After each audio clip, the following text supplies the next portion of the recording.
ಯುಕ್ತಾಹಾರವಿಹಾರಸ್ಯ ಯುಕ್ತಚೇಷ್ಟಸ್ಯ ಕರ್ಮಸು ಯುಕ್ತಸ್ವಪ್ನಾವಬೋಧಸ್ಯ ಯೋಗೋ ಭವತಿ ದುಃಖಃ.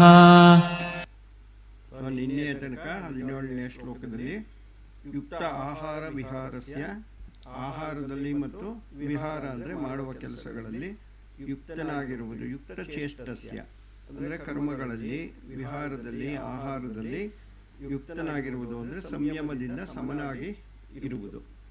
ಯುಕ್ತ ಸ್ವಪ್ನ ಅವಬೋಧಸ್ಯ, ಎಚ್ಚರದಲ್ಲಿಯೂ ಮತ್ತು ನಿದ್ರೆಯಲ್ಲಿಯೂ ಸ್ವಪ್ನದಲ್ಲಿಯೂ ಸಮನಾಗಿರುವುದು. ಯಾವುದರಲ್ಲೂ ಕೂಡ ಜಾಸ್ತಿನೂ ಆಗಬಾರ್ದು, ಕಮ್ಮಿನೂ ಆಗಬಾರ್ದು.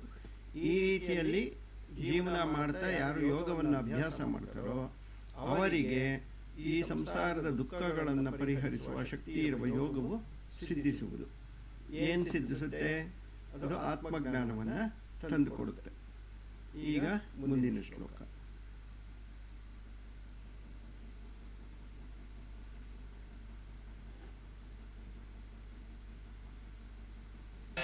ಯದಾ ವಿನಿಯತಂ ಚಿತ್ತಂ ಆತ್ಮನ್ಯೇವಾವತಿಷ್ಠತೆ ನಿಸ್ಪೃಹಃ ಸರ್ವಕಾಮೇಭ್ಯೋ ಯುಕ್ತ ಇತ್ಯುಚ್ಯತೆ ತದಾ.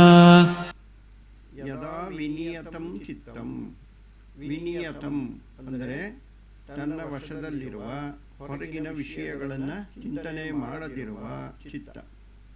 ಯದಾ ವಿನಿಯತಂ ಚಿತ್ತಂ, ಯಾವಾಗ ಚಿತ್ತವು ಹೊರಗಿನ ಇಂದ್ರಿಯ ವಿಷಯಗಳ ಚಿಂತನೆಯನ್ನು ಬಿಟ್ಟು ಆತ್ಮನ್ಯೇವ ಅವತಿಷ್ಠತೆ. ಆತ್ಮನ್ಯೇವ ಅಂದರೆ ತನ್ನ ಆತ್ಮನನ್ನೇ ಕುರಿತು ಚಿಂತಿಸುತ್ತದೆಯೋ, ಅಂದರೆ ಹೊರಗಡೆ ಓಡಾಡುತ್ತಿರುವ ಮನಸ್ಸು ಒಳಕ್ಕೆ ಬಂದು ಒಳಗಡೆಯೇ ಇರುವ ನಮ್ಮ ಆತ್ಮನನ್ನು ಕುರಿತು ಚಿಂತಿಸುತ್ತಿದೆಯೋ, ಆದ ಯದಾ ಆವಾಗ ನಿಸ್ಪೃಹ ಸರ್ವಕಾಮೇಭ್ಯೋ, ಆಗ ಏನಾಗುತ್ತೆ ಅಂದರೆ ಎಲ್ಲ ಕಾಮನೆಗಳಲ್ಲೂ ಕೂಡ ರಾಗವು ಬಿಟ್ಟೋಗಿರುತ್ತೆ. ಕಾಮನೆಗಳಲ್ಲಿ ರಾಗ ಬಿಡೋದು ಅಂದರೆ ಸುಖವನ್ನು ಅನುಭವಿಸಬೇಕು ಅನ್ನುವಂಥ ಆಸೆ ಬಿಟ್ಟೋಗುತ್ತೆ. ಆ ರೀತಿಯಲ್ಲಿ ಯಾವಾಗ ಚಿತ್ತವನ್ನು ಅಥವಾ ಮನಸ್ಸನ್ನು ಹೊರಗಿನ ವಿಷಯಗಳಿಂದ ಹಿಂತೆಗೆದುಕೊಂಡು ಆತ್ಮಚಿಂತನೆಯಲ್ಲಿಯೇ ನಿಲ್ತಾನೋ, ಯಾರಿಗೆ ಕಾಮನೆಗಳೆಲ್ಲವೂ ಬಿಟ್ಟು ಹೋಗಿರುತ್ತೋ ಅವನನ್ನು ಯೋಗಿ ಅಂತ ಕರೀತಾರೆ. ಆದ್ದರಿಂದ ಯೋಗಿ ಅಂತ ಹೋಗಬೇಕಾದ್ರೆ ಏನೇನಿರಬೇಕು? ಕ್ವಾಲಿಟೀಸ್ ಅಂದರೆ ಮೊದಲು ಚಿತ್ತವು ಸಂಯಮದಲ್ಲಿರಬೇಕು, ನಮ್ಮ ಹಿಡಿತದಲ್ಲಿ ಇರಬೇಕು ಮನಸ್ಸು ಅಥವಾ ಚಿತ್ತ. ಅದು ಹೊರಗಿನ ವಿಷಯಗಳನ್ನು ಚಿಂತಿಸದೆ ಸದಾಕಾಲ ಆತ್ಮನನ್ನೇ ಕುರಿತು ಚಿಂತಿಸ್ತಾ ಇರಬೇಕು. ಈ ರೀತಿಯಲ್ಲಿದ್ದಾಗ ನಿಸ್ಪೃಹ ಸರ್ವಕಾಮೇಭ್ಯೋ, ಎಲ್ಲ ಇಂದ್ರಿಯ ಕಾಮನೆಗಳಲ್ಲಿಯೂ ಕೂಡ ಅವನಿಗೆ ನಿಸ್ಪೃಹ ಆಸೆಯು ಹೊರಟು ಹೋಗಿರುತ್ತೆ. ಈ ರೀತಿಯಲ್ಲಿದ್ದಾಗ ಅವನನ್ನು ಯೋಗಿ ಅಂತ ಕರೀತಾರೆ. ಅಂತಹ ಯೋಗಿಗೆ ಆತ್ಮಜ್ಞಾನವು ಉಂಟಾಗುತ್ತೆ ಮತ್ತು ಶಾಂತಿಯು ಲಭಿಸುತ್ತೆ. ಯಥಾ ದೀಪೋ ನಿವಾತಸ್ಥೋ ನಿಂಗತೆ ಸೋಪಮಾ ಸ್ಮೃತಾ ಯೋಗಿನೋ ಯತ ಚಿತ್ತಸ್ಯ ಯುಂಜತೋ ಯೋಗಮಾತ್ಮನಃ. ಇಲ್ಲಿ ಈ ಯೋಗಿಯ ಚಿತ್ತ ಅಥವಾ ಮನಸ್ಸು ಹೇಗಿರುತ್ತೆ ಅಂತ ಒಂದು ಉದಾಹರಣೆಯ ಮೂಲಕ ಶ್ರೀಕೃಷ್ಣ ಹೇಳ್ತಾ ಇದ್ದಾನೆ. ಈಗ ನಾವು ದೇವರ ದೀಪ ಹಚ್ತೀವಿ, ಹಚ್ಚಿದಾಗ ದೇವರ ಕೋಣೆ ಒಳಗಡೆ ಗಾಳಿ ಬೀಸದೇ ಇದ್ರೆ ಆ ಒಂದು ಉರಿತಾ ಇರುತ್ತಲ್ಲ ದೀಪ, ಅದು ಒಂದು ಚೂರು ಅಲ್ಲಾಡಲ್ಲ, ನೇರವಾಗಿ ಯಾವುದೇ ಅಲಗಾಟು ಇಲ್ಲದೆ ಉರಿತಾ ಇರುತ್ತೆ. ಅದೇ ದೀಪನ ಸ್ವಲ್ಪ ಗಾಳಿ ಬರೋ ಕಡೆ ತಗೊಂಡೋಗಿಟ್ರೆ ಆ ಗಾಳಿಯ ರಭಸಕ್ಕೆ ದೀಪ ಅಲ್ಲಾಡ್ತಾ ಇರುತ್ತೆ. ಅಂದರೆ ದೀಪದ ಉರಿ ಇದೆಯಲ್ಲ ಅದು ಸ್ವಭಾವದಿಂದ ಶಾಂತವಾಗಿ ಪ್ರಶಾಂತವಾಗಿ ಅಲಗಾಡದೆ ಇರುತ್ತೆ, ಅದರ ಸ್ವಭಾವನೆ ಹಾಗೆ. ಆದರೆ ಯಾವಾಗ ಗಾಳಿಯ ಸಂಪರ್ಕಕ್ಕೆ ಬರುತ್ತೆ ಅದು ಗಾಳಿಯ ಸಹವಾಸದಿಂದ ಅಲ್ಲಾಡ್ತಾ ಇರುತ್ತೆ. ಅದನ್ನು ತಿರ್ಗಾ ತಗೊಂಡೋಗಿ ನಾವು ಗಾಳಿ ಇಲ್ಲದೆ ಇರೋ ಜಾಗದಲ್ಲಿಟ್ಟಾಗ ಮತ್ತೆ ಅದು ನೇರವಾಗಿ ತನ್ನ ಪಾಡಿಗೆ ತಾನು ಅಲಗಾಡದೆ ಉರಿತಾ ಇರುತ್ತೆ. ಇದೇ ನಮ್ಮ ಮನುಷ್ಯನ ಮನಸ್ಸು ಅಥವಾ ಚಿತ್ತ ಅಲಗಾಡದೆ ಎಲ್ಲೂ ಹೋಗದೆ ಇರೋದಕ್ಕೆ ಸಾಧ್ಯ ಇದೆ, ಅದರ ಸ್ವಭಾವ ಅದು. ಆದರೆ ಇಲ್ಲಿ ಒಂದು ಗಾಳಿ ಬೀಸ್ತಾ ಇದೆ, ಅದು ಯಾವುದಪ್ಪ ಅಂದರೆ ಇಂದ್ರಿಯ ವಿಷಯಗಳು ಎನ್ನುವ ಗಾಳಿ. ಆ ಇಂದ್ರಿಯ ವಿಷಯಗಳು ಎನ್ನುವ ಗಾಳಿ ಬೀಸಿದಾಗೆಲ್ಲ ನಮ್ಮ ಮನಸ್ಸು ಅಲ್ಲಾಡ್ತಾ ಇರುತ್ತೆ. ಇದನ್ನು ಉದಾಹರಣೆಯ ಮೂಲಕವಾಗಿ ಕೊಡ್ತಾ ಇದ್ದಾರೆ. ಸೊ ನಮ್ಮ ಮನಸ್ಸು ಎಲ್ಲೋ ಆಚೆ ಕಡೆ ಈಚೆ ಕಡೆ ಅಲ್ಲಾಡ್ದಿರ ಹೇಗೆ ದೀಪ ಒಂದು ಗಾಳಿ ಇಲ್ಲದ ಜಾಗದಲ್ಲಿ ನೇರವಾಗಿ ಉರಿತಾ ಇರುತ್ತೋ ಆ ರೀತಿ ನಮ್ಮ ಮನಸ್ಸು ಯಾವ ಇಂದ್ರಿಯ ವಿಷಯಗಳ ಕೊಡಗೂ ಹೋಗದೆ ಆತ್ಮದಲ್ಲಿಯೇ ನೆಲೆಸಿರಬೇಕು. ಅಂದರೆ ಏನು ಮಾಡಬೇಕು? ಗಾಳಿ ಬೀಸೋದನ್ನ ನಿಲ್ಲಿಸಬೇಕು. ಇಲ್ಲಿ ಯಾವುದಾದ್ರು ಗಾಳಿ? ಇಂದ್ರಿಯ ವಿಷಯಗಳೆಂಬ ಗಾಳಿ. ಅದರಿಂದ ಯೋಗಿಯಾದವನಿಗೆ ಮತ್ತು ಆಧ್ಯಾತ್ಮಿಕ ಸಾಧನೆಯಲ್ಲಿ ಇರೋರಿಗೆ ಬಹಳ ಮುಖ್ಯವಾದದ್ದು ಇಂದ್ರಿಯ ನಿಗ್ರಹ. ಇಂದ್ರಿಯ ನಿಗ್ರಹ ಅಂದರೆ ಇಂದ್ರಿಯ ವಿಷಯಗಳನ್ನು ಮತ್ತೆ ಮತ್ತೆ ಚಿಂತಿಸೋದಕ್ಕೆ ಹೋಗಬಾರ್ದು. ಬರ್ತಾ ಇರುತ್ತದು ಒಂದೊಂದಾಗಿ ಬೆಳಗ್ಗೆ ಎದ್ದಾಗಿಂದ ರಾತ್ರಿ ಮಲ್ಕೋ ತನಕ ವಿಷಯಗಳು ಯಾವುದೋ ಒಂದು ಒಳ್ಳೆಯದೋ ಕೆಟ್ಟದ್ದೋ ಬೇಕಾದ್ದೋ ಬೇಡವಾದ್ದೋ ಬರ್ತಾ ಇರುತ್ತೆ. ಆದರೆ ಅವುಗಳನ್ನೇ ಯೋಚಿಸ್ತಾ ಅದ್ರ ಹಿಂದೆ ಹೋಗಬಾರ್ದು. ಆ ರೀತಿಯಲ್ಲಿ ಮಾಡಿದಾಗ ಆ ಇಂದ್ರಿಯ ವಿಷಯಗಳೆಂಬ ಗಾಳಿ ನಿಂತೋಗುತ್ತೆ. ಯಾವಾಗ ಗಾಳಿ ನಿಂತೋಗುತ್ತೋ ಆಗ ದೇವರ ಮನೆಯಲ್ಲಿ ದೀಪ ಹೇಗೆ ಉರಿತಾ ಇರುತ್ತಲ್ಲ ಹಾಗೆ ಮನಸ್ಸು ಕೂಡ ಏಕಾಗ್ರವಾಗಿ ಒಂದೇ ಸಮ ಉರಿತಾ ಇರುತ್ತೆ. ಆಗ ನಮಗೆ ಅದನ್ನು ಆತ್ಮದಲ್ಲಿ ನಿಲ್ಲಿಸೋದು ಸುಲಭ ಆಗುತ್ತೆ.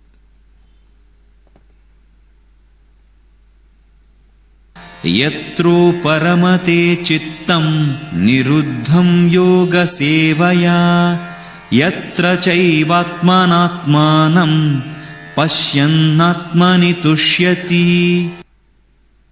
ಹೀಗೆ ಹಿಂದಿನ ಶ್ಲೋಕದಲ್ಲಿ ಹೇಳಿರೋ ರೀತಿ ವಿಷಯ ಚಿಂತನೆಗಳನ್ನು ಮಾಡದೆ ಶರೀರವನ್ನು ನೇರವಾಗಿಟ್ಟುಕೊಂಡು ಎಲ್ಲ ಹೇಳಿದೆಯಲ್ಲ ಹಳೆ ಶ್ಲೋಕಗಳಲ್ಲಿ. ಆ ರೀತಿಯಲ್ಲಿ ಯಾವಾಗ ಯಾರು ಯೋಗವನ್ನು ಅನುಷ್ಠಾನ ಮಾಡ್ತಾ ಇರ್ತಾರೆ ಆಗ ಚಿತ್ತ ಏನಾಗುತ್ತೆ? ಇಂದ್ರಿಯ ವಿಷಯಗಳ ಕಡೆಗೆ ಹೋಗೋದನ್ನ ಬಿಟ್ಟುಬಿಡುತ್ತೆ. ಯಾಕೆಂದ್ರೆ ಅಲ್ಲಿ ಇಂದ್ರಿಯ ವಿಷಯಗಳೇ ಇರೋದಿಲ್ಲ ಹೋಗೋದಕ್ಕೆ. ಆ ಗಾಳಿ ಯಾವಾಗ ಅಲಗಾಡೋದು ನಿಂತಾಗುತ್ತೆ ಆಗ ಚಿತ್ತ ಏನಾಗುತ್ತೆ? ಶಾಂತವಾಗಿ ಸುಮ್ಮನಾಗುತ್ತೆ. ದೀಪವು ಹೇಗೆ ಉರಿತಾ ಇರುತ್ತೋ ಆ ರೀತಿ ನಮ್ಮ ಚಿತ್ತ ಮತ್ತು ಮನಸ್ಸು ಉರಿಬೇಕು ಅಂತ ನಾವು ದೀಪವನ್ನು ನೋಡಿದಾಗೆಲ್ಲ ಜ್ಞಾಪಿಸ್ಕೊತಾ ಇರಬೇಕು. ಓಹೋ, ನಾನು ಹೀಗಿರಬೇಕು ಅಂತ ನಿಮಗೆ ಮತ್ತೆ ಮತ್ತೆ ಜ್ಞಾಪಕ ಬರೋದಕ್ಕೋಸ್ಕರನೇ ದೇವರ ಮುಂದೆ ದೀಪ ಹಚ್ಚೋದ್ರ ಉದ್ದೇಶವೂ ಇದೆ. ಒಂದು ಬೆಳಕು ಕೊಡುತ್ತೆ, ಎರಡನೇದು ನಮ್ಗಿಂತವೆಲ್ಲ ಜ್ಞಾಪಿಸ್ತಾ ಇರುತ್ತೆ. ನೀನ್ ನಂತರ ಇರು ಅಂತ ಹೇಳ್ತಾ ಇರುತ್ತೆ. ನಾವು ಅದನ್ನ ಮತ್ತೆ ಮತ್ತೆ ಜ್ಞಾಪಿಸ್ಕೋಬೇಕು. ಯತ್ರ ಚೈವ ಆತ್ಮಾನಾಂ ಪಶ್ಯತಿ ಆತ್ಮನಿ ತುಷ್ಯತಿ. ಸೊ ಈ ರೀತಿಯಲ್ಲಿ ಇರೋನಿಗೆ ಏನಾಗುತ್ತಪ್ಪ ಅಂದರೆ ಅವನು ಸಮಾಧಿಯನ್ನು ಪ್ರವೇಶ ಮಾಡ್ತಾನೆ. ಈ ರೀತಿಯಲ್ಲಿ ಇರೋದನ್ನ ಸಮಾಧಿ ಅಂತ ಕರೀತಾರೆ. ಈ ರೀತಿಯಲ್ಲಿ ಈ ಪರಿಶುದ್ಧವಾದ ಅಂತಃಕರಣದಲ್ಲಿ ಏನಾಗುತ್ತೆ? ಆ ರೀತಿ ಸ್ಥಿತಿಗೆ ನಾವು ಹೋಗ್ತೀವಿ ಅಂತ ಇಟ್ಕೊಳ್ಳೋಣ. ಅವಾಗ ನಮ್ಗೆ ಏನು ಅನುಭವ ಆಗುತ್ತೆ ಅಂದರೆ ಜ್ಯೋತಿ ಸ್ವರೂಪನಾದ ಪರಮಾತ್ಮನು ನಮಗೆ ಕಾಣಿಸ್ಕೊತಾನೆ. ಅವನು ಕಣ್ಣಿಗೆ ಕಾಣಿಸಲ್ಲ, ಕಿವಿಗೆ ಕೇಳಿಸಲ್ಲ. ಪರಿಶುದ್ಧವಾದ ಆತ್ಮಕ್ಕೆ ಮಾತ್ರ, ಮನಸ್ಸಿಗೆ ಮಾತ್ರ, ಬುದ್ಧಿಗೆ ಮಾತ್ರ ಕಾಣಿಸ್ಕೊತಾನೆ. ಭಗವಂತ ಎಲ್ಲಪ್ಪ ಇದ್ದಾನೆ, ಎಲ್ಲೆಲ್ಲಿಯೂ ಇದ್ದಾನೆ. ಹಾಗಾದ್ರೆ ಯಾಕೆ ಕಾಣಿಸ್ತಾ ಇಲ್ಲ? ಅವನು ಬರೀ ಕಣ್ಣಿಗೆ ಕಾಣಿಸಲ್ಲ. ಈ ಚರ್ಮದಿಂದ ಮಾಡಿರುವಂಥ ಕಣ್ಣಿಗೆ ಕಾಣಿಸಲ್ಲ, ಈ ಕಿವಿಗಳಿಗೆ ಕೇಳಿಸಲ್ಲ. ಹೋಗ್ಲಿ ಮುಟ್ಟು ನೋಡೋಣಪ್ಪ ಹೇಗಿದ್ದಾನೆ ಶ್ರೀಕೃಷ್ಣ ಶ್ರೀರಾಮ ಅಂದರೆ ಅವರು ನಮಗೆ ಮುಟ್ಟಕ್ಕೆ ಕೈಗೆ ಸಿಗಲ್ಲ. ಮತ್ತೆ ಹೇಗೆ ನೋಡಬೇಕು? ಯೋಗದಲ್ಲಿ ನಿಂತು ಪರಿಶುದ್ಧವಾದ ಮನಸ್ಸಾದಾಗ ನಮ್ಮ ಹೃದಯ ಸ್ಥಳದಲ್ಲಿ ಜ್ಯೋತಿ, ಇವಾಗ ಹೇಗೆ ದೀಪ ಉರಿತಾ ಇದೆ ಅಂತೀವಲ್ಲ, ಅದರ ಜ್ಯೋತಿ ಸ್ವರೂಪದಲ್ಲಿ ಪರಮಾತ್ಮ ಕಾಣಿಸ್ಕೊತಾನೆ. ಹಾಗೆ ನೋಡ್ತಾ ನೋಡ್ತಾ ನೋಡ್ತಾ ಏನಾಗುತ್ತೆ? ಪರಮಾತ್ಮನನ್ನೇ ಹೋಗಿ ಸೇರ್ಕೋತಾನೆ. ಯಾರು? ಜೀವಾತ್ಮ. ಅಲ್ಲಿಗೆ ಅದೇ ಮೋಕ್ಷ. ಯಾವಾಗ ಯೋಗದಲ್ಲಿ ನಿಂತು ಯಾವಾಗ ನಮ್ಮ ಹೃದಯ ಸ್ಥಳದಲ್ಲಿ ಆ ಪರಮಾತ್ಮ ಜ್ಯೋತಿ ಸ್ವರೂಪದಲ್ಲಿ ಕಾಣಿಸ್ಕೋತಾನಲ್ಲ, ಆಗ ಈ ಜೀವಾತ್ಮನು ಪರಮಾತ್ಮನೊಂದಿಗೆ ಹೋಗಿ ಸೇರಿಕೊಂಡು ಪರಮಾತ್ಮನೇ ಆಗೋಗ್ತಾನೆ. ಅಲ್ಲಿಗೆ ಅದನ್ನ ಮೋಕ್ಷ ಅಂತ ಕರೀತಾರೆ. ಸುಖಮಾತ್ಯಂತಿಕಂ ಯತ್ತದ್ ಬುದ್ಧಿಗ್ರಾಹ್ಯಮತೀಂದ್ರಿಯಂ ವೇತ್ತಿ ಯತ್ರ ನ ಚೈವಾಯಂ ಸ್ಥಿತಶ್ಚಲತಿ ತತ್ವತಃ. ಸುಖಂ ಅತ್ಯಂತಿಕಂ ಯತ್ ಉದ್ಬುದ್ಧಿಗ್ರಾಹ್ಯಂ ಅತೀಂದ್ರಿಯಂ. ಈಗ ಸುಖ ಅಂದರೆ ಇಂದ್ರಿಯ ಸುಖಗಳು. ಈಗ ನಾವು ಸಂಸಾರದಲ್ಲಿ ಏನು ತಿನ್ನೋದ್ರಲ್ಲಾಗಲಿ, ಕುಡಿಯೋದ್ರಲ್ಲಾಗಲಿ, ಕಣ್ಣಿಂದ ನೋಡೋದ್ರಲ್ಲಾಗಲಿ, ಕಿವಿಗೆ ಸಂಗೀತವನ್ನು ಕೇಳೋದ್ರಲ್ಲಾಗಲಿ, ಇದರಿಂದೆಲ್ಲ ಅನುಭವಿಸ್ತಾ ಇರ್ತೀವಲ್ಲ, ಇವೆಲ್ಲವೂ ಕೂಡ ಏನಂತ ಕರೀತಾರೆ? ಸುಖ ಅಂತ ಕರೀತಾರೆ. ಈ ಸುಖ ಅಂತ್ಯವಾದದ್ದು, ಅಂದರೆ ಜಾಸ್ತಿ ಹೊತ್ತು ಇರಲ್ಲ. ಎಲ್ಲಿವರೆಗೂ ಅನುಭವಿಸ್ತಾ ಇರ್ತೀವೋ ಅಲ್ಲಿವರೆಗೂ ಮಾತ್ರ ಇರುತ್ತೆ. ಇವಾಗ ಯಾವುದೋ ಒಂದು ವಸ್ತುವಿನಿಂದ ನಾವು ಸುಖ ಪಡಿತಾ ಇದ್ರೆ ಆ ವಸ್ತು ಎಲ್ಲಿವರೆಗೂ ನಮ್ಮ ಜೊತೆಗಿರುತ್ತೋ ಅಲ್ಲಿವರೆಗೂ ಮಾತ್ರ ನಮಗೆ ಆ ಸುಖದ ಅನುಭವ ಆಗ್ತಾ ಇರುತ್ತೆ. ಯಾವಾಗ ಆ ವಸ್ತು ನಮ್ಮಿಂದ ದೂರ ಆಗುತ್ತೆ ಅಥವಾ ನಮಗೆ ಸಿಗದೀರ ಆಗುತ್ತೆ, ಆಗ ಆ ಸುಖ ನಿಂತೋಗುತ್ತೆ. ಆ ಸುಖ ಮತ್ತೆ ಬೇಕು ಅಂದರೆ ಏನು ಮಾಡಬೇಕು? ತಿರ್ಗಾ ಹೋಗಿ ಆ ವಸ್ತುವನ್ನು ಸಂಪಾದನೆ ಮಾಡಿಕೊಂಡು ನಮ್ಮ ಜೊತೆಗೆ ಇಟ್ಕೋಬೇಕಾಗುತ್ತೆ.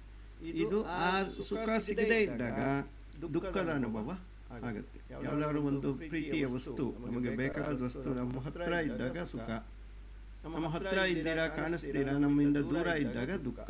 ಈ ಸುಖ ದುಃಖಗಳು ಮನುಷ್ಯನಿಗೆ ಅನುಭವ ಆಗ್ತಾ ಇರುತ್ತೆ.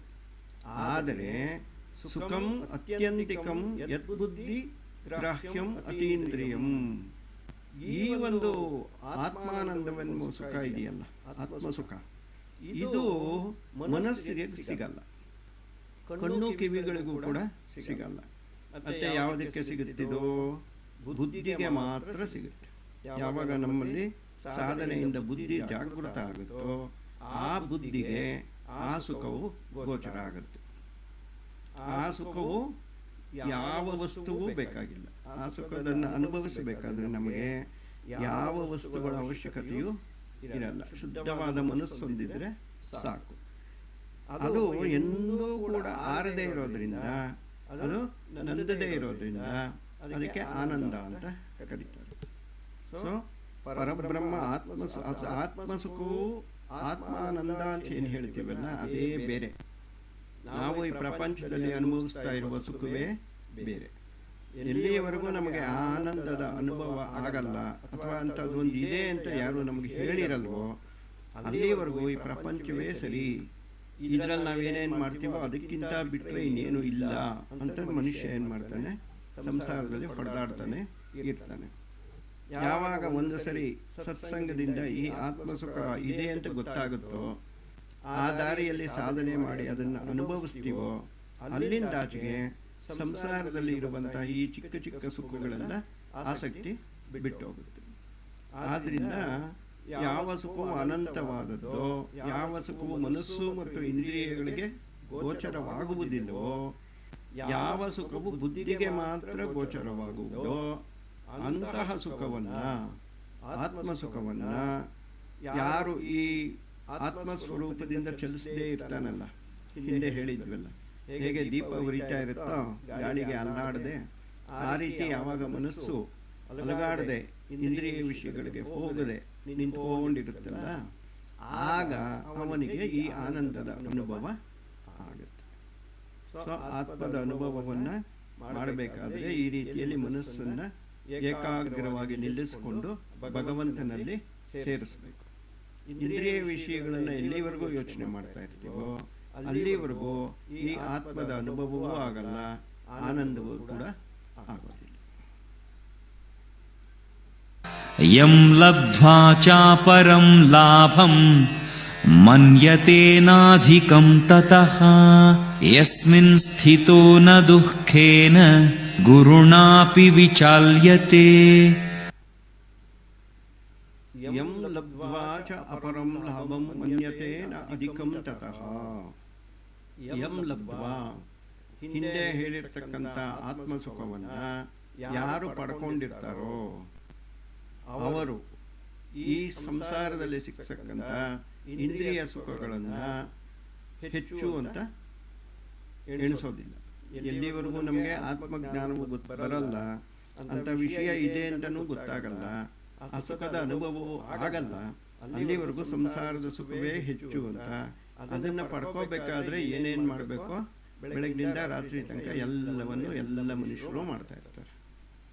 ಆದರೆ ಒಂದು ಸರಿ ಈ ಆತ್ಮಸುಖವನ್ನು ಪಡೆದುಕೊಂಡು ನೀನು ಹೇಳ್ತಾ ಇದ್ರಲ್ಲಿ ಶ್ರೀಕೃಷ್ಣ, ಈ ಲೌಕಿಕ ಸುಖಗಳನ್ನು ಹೆಚ್ಚು ಅಂತ ಎಣಿಸೋದಕ್ಕೆ ಹೋಗಲ್ಲ. ಅಂದರೆ ಅದನ್ನು ಕಡೆಗಣಿಸ್ತಾನೆ. ಓಹೋ, ಇಂತಹ ಆನಂದವೇ ಇರುವಾಗ ಈ ಸಂಸಾರದ ಸುಖದಲ್ಲಿ ಯಾಕೆ ಒದ್ದಾಡಬೇಕು, ಇದಕ್ಕೋಸ್ಕರ ಇಷ್ಟೆಲ್ಲ ಸಾಧನೆಗಳನ್ನು ಯಾಕೆ ಮಾಡಬೇಕು ಅಂತ ಒಂದು ಅಭಿಪ್ರಾಯ ಬರುತ್ತೆ. ಅದನ್ನು ವೈರಾಗ್ಯ ಅಂತ ಕರೀತಾರೆ. ಅಂದರೆ ಇಂದ್ರಿಯ ಸುಖಗಳ ಮೇಲೆ ರಾಗ ಹೊಟ್ಟೋಗುತ್ತೆ, ಅದನ್ನು ಅನುಭವಿಸಬೇಕು ಅನ್ನೋ ಆಸೆ ಹೊಟ್ಟೋಗುತ್ತೆ. ಅದನ್ನು ವೈರಾಗ್ಯ ಅಂತ ಕರೀತಾರೆ. ಯಸ್ಮಿನ್ ಸ್ಥಿತೋ ನ ದುಃಖೇನ ಗುರುಣಾಂ ಅಪಿ ವಿಚಾಲ್ಯತೆ. ಈ ರೀತಿಯ ಆತ್ಮಸುಖದಲ್ಲಿ ಯಾರು ನಿಂತಿರ್ತಾನೋ ಅವನಿಗೆ ಏನಾಗುತ್ತೆ ಅಂದರೆ ಯಸ್ಮಿನ್ ಸ್ಥಿತೋ ನಾ ದುಃಖೇನ ಗುರುಣಾಂ ಅಪಿ. ಅದು ಎಂತಹ ಗುರು ಅಂದರೆ ದೊಡ್ಡದು ಅಂತ. ಎಂತಹ ದೊಡ್ಡ ದುಃಖವೇ ಬರಲಿ ಜೀವನದಲ್ಲಿ, ಇವಾಗ ಸಂಸಾರ ಆದಮೇಲೆ ಸುಖ ದುಃಖ ಎಲ್ಲ ಇರುತ್ತೆ. ಎಂತಹ ದುಃಖವೇ ಬಂದರೂ ಕೂಡ ಆ ದುಃಖವು ಇವನನ್ನು ಅಲ್ಲಾಡಿಸೋದಕ್ಕೆ ಆಗಲ್ಲ. ಈಗ ಗಾಳಿ ಬಂದಾಗ ಸಣ್ಣ ದೀಪ ಬೇಕಾದರೆ ಅಲ್ಲಾಡುತ್ತೆ. ಆದರೆ ಈಗ ಬೆಂಕಿ ಹಚ್ಕೊಂಡಿರುತ್ತೆ ಎಲ್ಲಿ ಕಾಡಲ್ಲಿ, ಅಲ್ಲಿ ದೊಡ್ಡದಾಗಿ ಬೆಂಕಿ ಉರಿತಾ ಇರುತ್ತೆ. ಈಗ ಅದೇ ಗಾಳಿ ಬೀಸಿದ್ರೆ ಬೆಂಕಿಗೆ ಇನ್ನೂ ಅನುಕೂಲ ಆಗುತ್ತೆ, ಅದು ಇನ್ನೂ ಹೆಚ್ಚೆಚ್ಚು ಉರಿಯಕ್ಕೆ ಶುರು ಆಗುತ್ತೆ ಹೊರತು ಅಲಗಾಡೋದಾಗ್ಲಿ ಆರೋಗೋದಾಗ್ಲಿ ಆಗಲ್ಲ. ಅದೇ ರೀತಿ ಸಂಸಾರ ಸುಖದಲ್ಲಿದ್ದಾಗ ದುಃಖ ಮನುಷ್ಯನ ಅಲ್ಲಾಡಿಸ್ಬಿಡುತ್ತೆ. ಆದರೆ ಯಾರು ಆತ್ಮಸುಖಕ್ಕೆ ಬಂದು ಅದರಲ್ಲಿ ನಿಂತಿರ್ತಾನೋ ಅವನಿಗೆ ಈ ಸಂಸಾರದಲ್ಲಿ ಎಂತಹ ದೊಡ್ಡ ದುಃಖವೇ ಪ್ರಾಪ್ತವಾಗಲಿ ಅದರಿಂದ ಅವನು ನ ವಿಚಾಲ್ಯತೆ, ವಿಚಲಿತನಾಗೋದಿಲ್ಲ. ಆ ದುಃಖದಿಂದ ಇವನು ಈ ಆತ್ಮಸುಖದಿಂದ ಚಲಿಸೋದಿಲ್ಲ, ಅದರಲ್ಲೇ ಸ್ಥಿರವಾಗಿ ನಿಂತ್ಕೊಂಡಿರ್ತಾನೆ. ತಂ ವಿದ್ಯಾ ದುಃಖ ಸಂಯೋಗ ವಿಯೋಗಂ ಯೋಗ ಸಂಹಿತಂ ಸ ನಿಶ್ಚಯೇನ ಯೋಕ್ತವ್ಯೋ ಯೋಗೋ ನಿರ್ವಿಣ್ಣ ಚೇತಸಾ. ತಂ ವಿದ್ಯೆ ದುಃಖ ಸುಖ ಸಂಯೋಗ ವಿಯೋಗಂ ಯೋಗ ಸಂಹಿತಂ ಅಂತ ಇಲ್ಲಿ ಶ್ರೀಕೃಷ್ಣ ಹೇಳ್ತಾ ಇದ್ದಾರೆ. ಅಂದರೆ ಈಗ ಹಿಂದಿನ ಶ್ಲೋಕಗಳಲ್ಲಿ ಹೇಳಿರೋ ಥರ ಸಂಸಾರದಲ್ಲಿ ಸುಖವು ಬರುತ್ತೆ, ದುಃಖವೂ ಬರುತ್ತೆ, ಸುಖವೂ ಹೋಗುತ್ತೆ, ದುಃಖವೂ ಹೋಗುತ್ತೆ. ಇವೆಲ್ಲನೂ ಪ್ರಾಪ್ತಿ ಮತ್ತು ಸಂಯೋಗ ಮತ್ತು ವಿಯೋಗಗಳು. ಅಂದರೆ ಇದು ಬರುವಂತಹ ಹೋಗುವಂತಹ ಸ್ವಭಾವ. ಶ್ರೀಕೃಷ್ಣ 2ನೇ ಅಧ್ಯಾಯದಲ್ಲಿ ಹೇಳಿದ್ದ ಮಾತ್ರ ಸ್ಪರ್ಶಾಸ್ತು ಕೌಂತೇಯ ಶೀತೋಷ್ಣ ಸುಖ ದುಃಖದಾಹ ಅನಿತ್ಯಾಹ ಆಯಪಾಯನಃ ತಾನ್ ತಿತಿಕ್ಷಸ್ವ ಭಾರತ ಅಂತ ಹೇಳಿದ್ದ. ಅದೇ ರೀತಿಯಲ್ಲೇ ಈ ಸುಖ ಮತ್ತು ದುಃಖ ಇವುಗಳು ಬರುವುದು ಹೋಗೋದು, ಅಥವಾ ದುಃಖವನ್ನೇ ಇಟ್ಕೊಂಡ್ರೆ ಇಲ್ಲಿ ದುಃಖವು ಬರುವುದು ದುಃಖ ಹೋಗುವುದು, ಈ ಒಂದೇ ಯೋಗ ಸಾಧನೆಗೆ ಕಾರಣ ಅಂತ ಅರ್ಥಗಳು ಅಂತ ತಿಳಿಯಬೇಕು ಅಂತ. ಅಂದರೆ ಸಾಮಾನ್ಯವಾಗಿ ಒಂದು ಪ್ರಶ್ನೆ ಇರುತ್ತೆ, ಏನಕ್ಕಪ್ಪ ನಾವಿಷ್ಟು ಒಳ್ಳೆಯವರು, ನಮಗೆ ಏನಕ್ಕೆ ಇಷ್ಟೊಂದು ಕಷ್ಟ ಬರ್ತಾ ಇದೆ? ಅವ್ರು ನೋಡಿ ಒಳ್ಳೆ ಜೀವನ ನಡೆಸಿದ್ರು, ಸತ್ಯ ಧರ್ಮದಿಂದ ಇದ್ದರು, ದಾನ ಧರ್ಮ ಮಾಡ್ತಾ ಇದ್ರು, ಅವ್ರಿಗೂ ಕೂಡ ಎಷ್ಟು ಕಷ್ಟ ಬರ್ತಾ ಇದೆ. ಇನ್ನೊಬ್ರು ನೋಡಿ ಮಾಡಬಾರ್ದೆಲ್ಲ ಮಾಡ್ತಾ ಇದ್ದಾರೆ, ಅವ್ರು ಎಷ್ಟು ಸುಖವಾಗಿದ್ದಾರೆ. ಇದೇನು ದೇವ್ರ ವಿಷಯನೇ ಅರ್ಥ ಆಗ್ತಾ ಇಲ್ಲ, ಯಾವ ರೀತಿ ಜಗತ್ತು ನಡೀತಾ ಇದೆ ಗೊತ್ತಾಗ್ತಾ ಇಲ್ಲ ಅಂತೆಲ್ಲ ಜಿಜ್ಞಾಸೆ ಎಲ್ಲರ ಮನಸ್ಸಲ್ಲೂ ಬರ್ತಾ ಇರುತ್ತೆ. ಈ ಒಂದು ಪ್ರಶ್ನೆಗೆ ಉತ್ತರ ಈ ಶ್ಲೋಕದಲ್ಲಿದೆ. ತಂ ವಿದ್ಯೆ ದುಃಖ ಸಂಯೋಗಂ ವಿಯೋಗಂ ಯೋಗ ಸಂಹಿತಂ. ಅಂದರೆ ಮನುಷ್ಯನಿಗೆ ದುಃಖಗಳು ಯಾತಕ್ಕೆ ಬರುತ್ತೆ ಅಂದರೆ ಅವನು ಯೋಗದ ಕಡೆಗೆ ತಿರುಗಿಕೊಳ್ಳಲಿ. ಆ ದುಃಖದಿಂದಾದರೂ ಕೂಡ ಸಂಸಾರದಲ್ಲಿ ವಿರಕ್ತಿ ಬರಲಿ, ಸಂಸಾರದಲ್ಲಿ ಆಸಕ್ತಿ ಹೋಗಲಿ ಅನ್ನುವ ಈ ಕಾರಣದಿಂದ ಮನುಷ್ಯನಿಗೆ ಆಗಾಗ ದುಃಖಗಳು ಪ್ರಾಪ್ತಿಯಾಗ್ತಾ ಇರುತ್ತೆ. ಆ ದುಃಖಗಳು ಬಂದಾಗ ಸಾಮಾನ್ಯವಾಗಿ ಏನು ಮಾಡ್ತೀವಿ? ಬೈಕೋತೀವಿ, ದೇವ್ರನ್ನ ಬೈತೀವಿ, ನಮ್ಮ ಜೊತೆಗಿರೋರ್ನೆಲ್ಲ ಬೈತೀವಿ, ಗೋಳಾಡ್ತೀವಿ. ಅದನ್ನು ಮಾಡಬಾರ್ದು. ದುಃಖಗಳು ಬರುವುದೇ ನಾವು ಯೋಗ ಸಾಧನೆಗೆ ಅನುಕೂಲ ಮಾಡ್ಕೋಬೇಕು. ಅದನ್ನು ಹೇಗೆ ಒಂದು ಮೆಟ್ಲು ಥರ ಮಾಡಿಕೊಂಡು ಅದನ್ನೇ ಮೆಟ್ಲಾಗಿ ಹತ್ತಬೇಕು. ಜೀವನದಲ್ಲಿ ದುಃಖಗಳು ಬಂದಾಗ ದುಃಖಗಳನ್ನೇ ಮೆಟ್ಲು ಥರ ಮಾಡಿಕೊಂಡು ಯೋಗ ಸಾಧನೆಯಲ್ಲಿ ಮುಂದುವರಿಬೇಕು. ಅದು ಮುಂದುವರಿಯಲಿ ಅನ್ನೋ ಉದ್ದೇಶಕ್ಕೋಸ್ಕರ ಭಗವಂತ ಈ ಜಗತ್ತಲ್ಲಿ ದುಃಖವನ್ನು ಸೃಷ್ಟಿ ಮಾಡಿದ್ದಾನೆ. ಅವನು ಜಗತ್ತಿನ ಸೃಷ್ಟಿಕರ್ತ. ಪ್ರಪಂಚದಲ್ಲಿ ಬರೀ ಸುಖವೇ ಇಡ್ಬೋದಾಗಿತ್ತಲ್ಲ, ದುಃಖದ ಇಡೋ ಅವಶ್ಯಕತೆನೇ ಇರಲಿಲ್ಲ. ಎಲ್ಲ ಸುಖವಾಗಿ ಆನಂದವಾಗಿರೋರು, ಎಲ್ಲರೂ ಸುಖವಾಗಿ ಆನಂದವಾಗಿದ್ದಿದ್ರೆ ಆ ಪರಬ್ರಹ್ಮ ವಸ್ತುವನ್ನು ಸೇರಬೇಕು ಅನ್ನೋ ಆಸೆ ಯಾರಿಗೂ ಹುಟ್ಟೋದು ಹುಟ್ಟತಾನೆ ಇರಲಿಲ್ಲ. ಅವರು ಮತ್ತೆ ಮತ್ತೆ ಅಧೋಗತಿಗಿಳಿದು ಹಾಳಾಗಿ ಹೋಗೋರು. ಆದ್ದರಿಂದ ಒಂದು ದುಃಖವನ್ನು ಮೆಟ್ಲು ಥರ ಇಟ್ಕೊಂಡು ಅದನ್ನು ಒಪ್ಪಿಕೊಂಡು ಯೋಗ ಸಾಧನೆಯಲ್ಲಿ ಮೇಲಕ್ಕೆ ಬರಬೇಕು ಅಂತ ಹೇಳ್ತಾ ಇದ್ದಾರೆ. ಯೋಗ ಸಂಹಿತಂ ಅಂದರೆ ಇದೇ ಯೋಗಕ್ಕೆ ಕಾರಣವಾಗಬೇಕು, ದುಃಖವೇ ಯೋಗಕ್ಕೆ ಕಾರಣವಾಗಬೇಕು. ಇವಾಗ ಪುರಂದರದಾಸರಾಗ್ಬೋದು, ಬೇರೆ ಬೇರೆ ಯೋಗಿಗಳ ಕಥೆಗಳೆಲ್ಲ ನೀವು ನೋಡ್ತಾ ಇರ್ತೀರ. ಎಲ್ಲರೂ ಆಧ್ಯಾತ್ಮಕ್ಕೆ ತಿರುಗೋದು ಯಾವಾಗ? ಜೀವನದಲ್ಲಿ ಸಂಸಾರದಲ್ಲಿ ಕಷ್ಟಗಳು ಬಂದಾಗ, ವಿರಕ್ತಿ ಬಂದಾಗ ಅದನ್ನು ತ್ಯಜಿಸಿ ಅವರು ಭಗವಂತನ ಕಡೆಗೆ ಹೋಗ್ತಾರೆ. ಒಂದು ಗಾದೆನೇ ಇದೆ, ಸಂಕಟ ಬಂದಾಗ ವೆಂಕಟರಮಣ ಅಂತ ಒಂದು ಗಾದೆ ಇದೆ. ಸಂಕಟ ಬಂದ್ರೇನೆ ದೇವರನ್ನು ನೆನೆಸ್ಕೊಳ್ಳೋದು ಎಲ್ಲರೂ. ಇಲ್ಲದೇ ಇದ್ರೆ ಅವರವ್ರ ಪಾಡಿಗೆ ಅವರವ್ರ ಆನಂದವಾಗಿ ಒಂದು 10 ವರ್ಷ ಯಾವ ಕಷ್ಟವೂ ಇಲ್ಲ ಅಂದರೆ ದೇವರಿದ್ದಾನೆ ಅಂತಲೇ ಮರ್ತೋಗ್ತಾರೆ ಜನ. ಆ ರೀತಿ ನಡೀತಾ ಇದ್ದಿರುತ್ತೆ. ಅದನ್ನು ಒಂದು ಮೆಟ್ಟಿಲು ಥರ ತಗೋಬೇಕು ಅಂತ ಇಲ್ಲಿ ಹೇಳ್ತಾ ಇದ್ದಾನೆ. ಸ ನಿಶ್ಚಯೇನ ಯೋಕ್ತವ್ಯೋ ಯೋಗ ಅನಿರ್ವಿಣ್ಣ ಚೇತಸ. ಈ ರೀತಿಯಲ್ಲಿ ನಿಶ್ಚಯಿಸಿಕೊಂಡು, ಯಾವ ರೀತಿಯಲ್ಲಿ ನಿಶ್ಚಯಿಸಿಕೊಂಡು ದುಃಖವು ಬಂದಿರುವುದು ನಮ್ಮ ಯೋಗ ಸಾಧನೆಗೆ ಅನುಕೂಲವಾಗಲಿ ಅಂತ, ನಮ್ಮ ಮನಸ್ಸು ದೇವರ ಕಡೆಗೆ ತಿರುಗಲಿ ಅಂತ, ಇದು ನನಗೆ ಒಳ್ಳೆಯದೇ ಆಯಿತು ಅಂತ ಪುರಂದರದಾಸರು ಕೂಡ ಏನು ಹೇಳಿದ್ದಾರೆ? ಆದದ್ದೆಲ್ಲ ಒಳಿತೇ ಆಯಿತು ಅಂತ ಹೇಳಿದ್ದಾರೆ.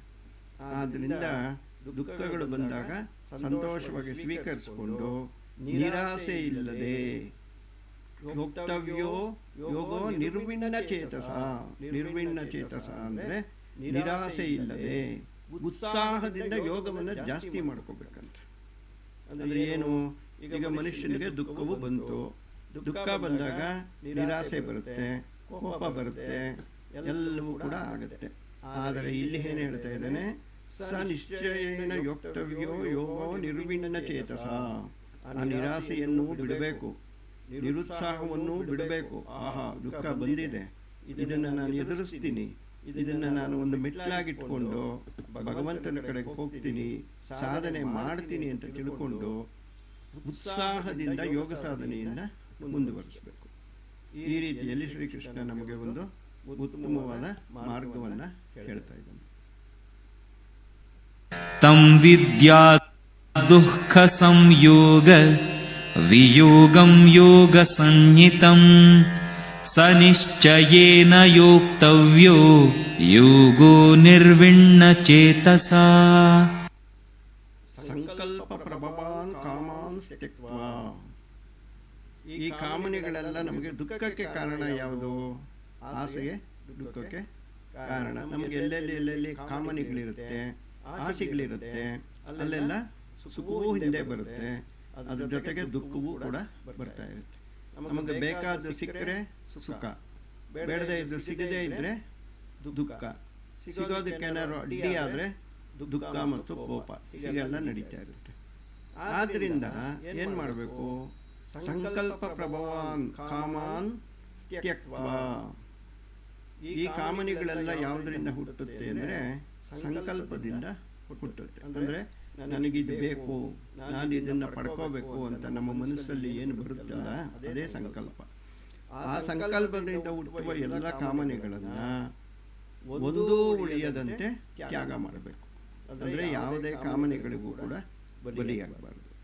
ಸಂಕಲ್ಪ ಇರುತ್ತೆ, ಸಂಕಲ್ಪ ಬರುತ್ತೆ, ಕಾಮನೆಗಳು ಹುಟ್ಟುತ್ತೆ, ಆದರೆ ನಾವು ಅದನ್ನು ನಿರ್ಲಕ್ಷ್ಯ ಮಾಡಬೇಕು, ಅದರ ಹಿಂದೆ ಹೋಗಬಾರ್ದು.